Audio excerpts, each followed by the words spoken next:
Okay, so we're starting off again with a quote from a book. This time it's Bus 9 to Paradise by Leo Buscaglia. And this is from page 20. A sense of humor helps us to forget, if even for a moment, our often inflated sense of seriousness and propriety. It is a declaration of our superiority over the woes and calamities that may befall us. I know a family that serves as a beautiful example of this. From the grandparents down to the youngest members, laughter is always present when they gather together, even in the face of gloom. One of the favorite stories they tell is about the morning of the Great California earthquake in 1971. After the rumbling had ceased and everyone had gone about the house tentatively surveying the damage, they joined a small congregation of neighbors in the street. One of the daughters suddenly gasped and pointed to part of the house which had crumbled, exposing the bathroom toilet. The youngest son began to laugh at this most preposterous sight and commented that this would certainly cut down on bathroom use.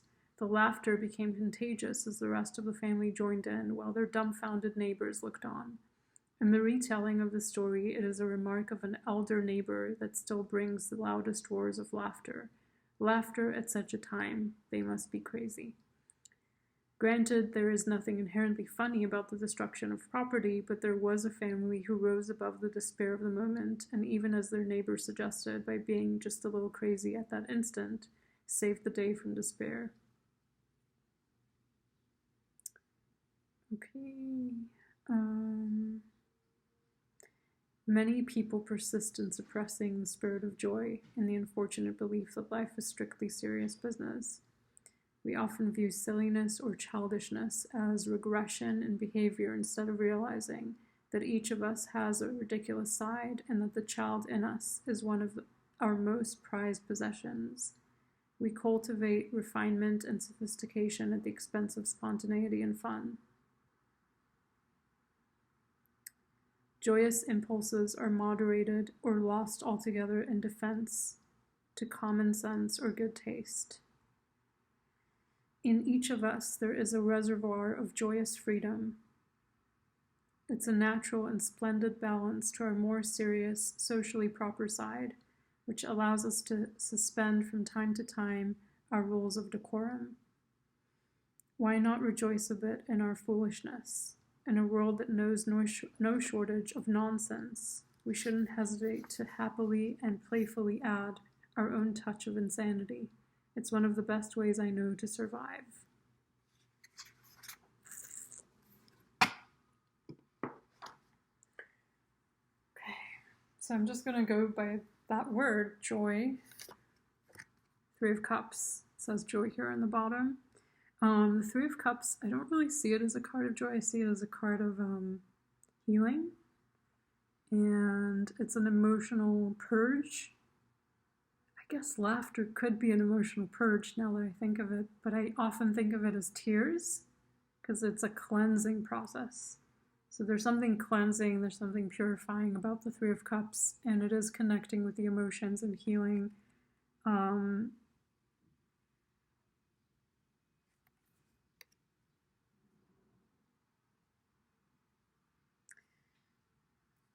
So we have the Chariot here, which is a move, a change. The Chariot, I feel, takes us towards our North Node. And the Chariot is a sign of Cancer. It says here, the journey home.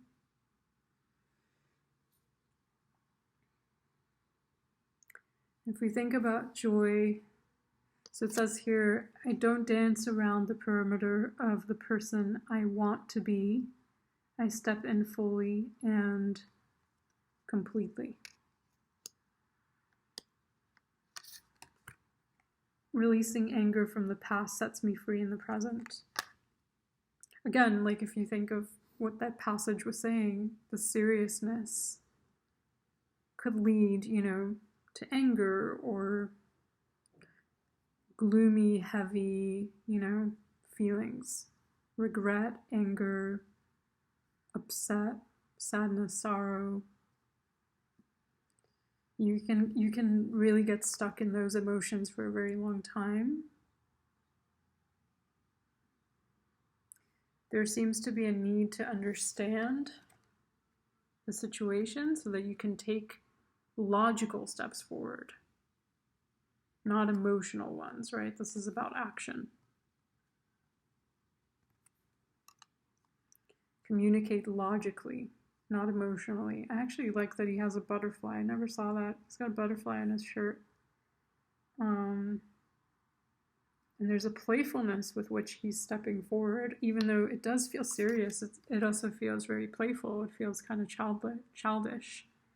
So there's a way in which to tackle situations that can feel free from what the situation is. Like the way that passage described something that most people would get upset about, would get angry, or would start thinking about, if they have insurance and contacting places and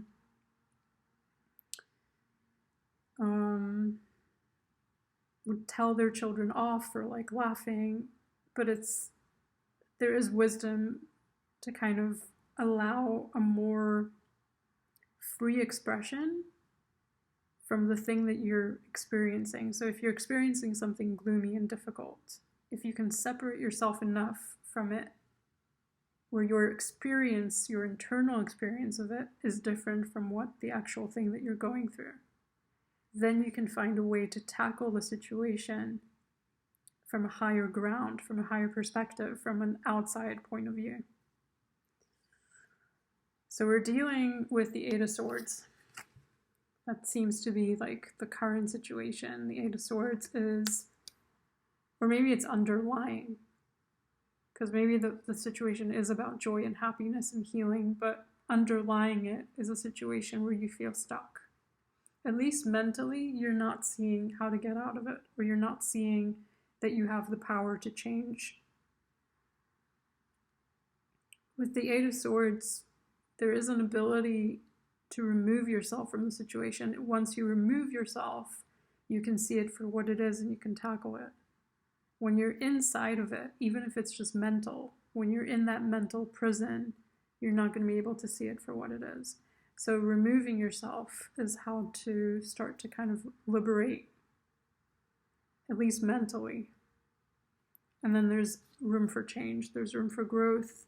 With the Six of Swords, it's about leaving a difficult situation and arriving at a peaceful outcome.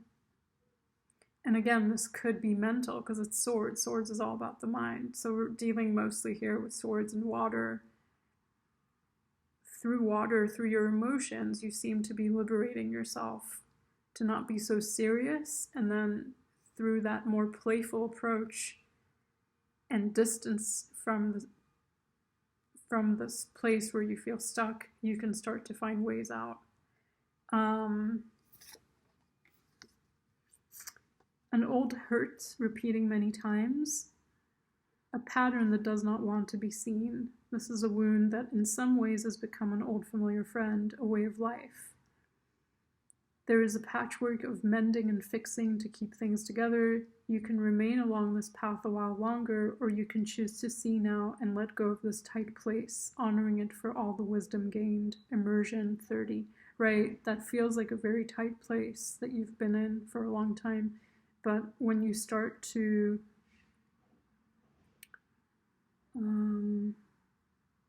let go and you honor it, that's the weird thing, is like, even if it's something that you don't feel was good for you,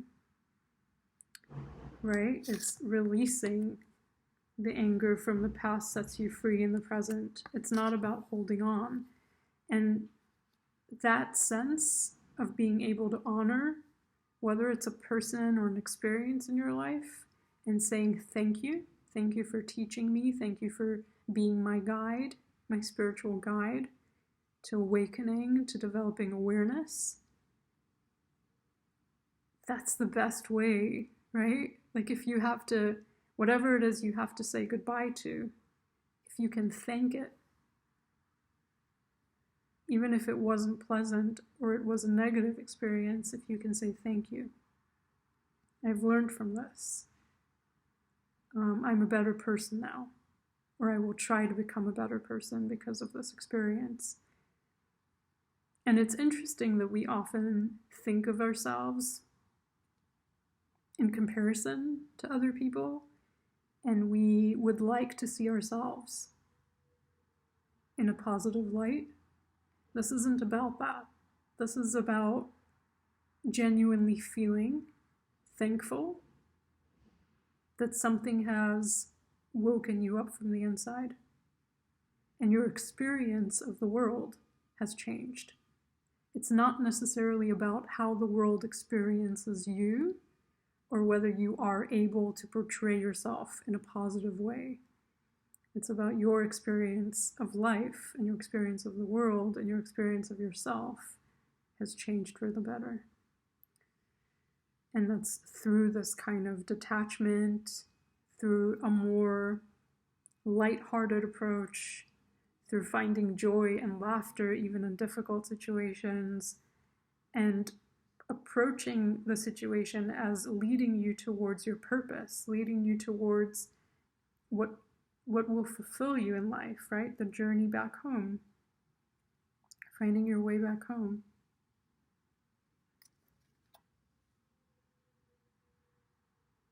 Otherwise, you just keep staying in this kind of loop that you struggle to come out of. And it is, even if it's a loop that was created external to you, by you reinforcing it, it becomes a mental loop. It becomes a mental prison. The only way to change an external circumstance is by first changing within.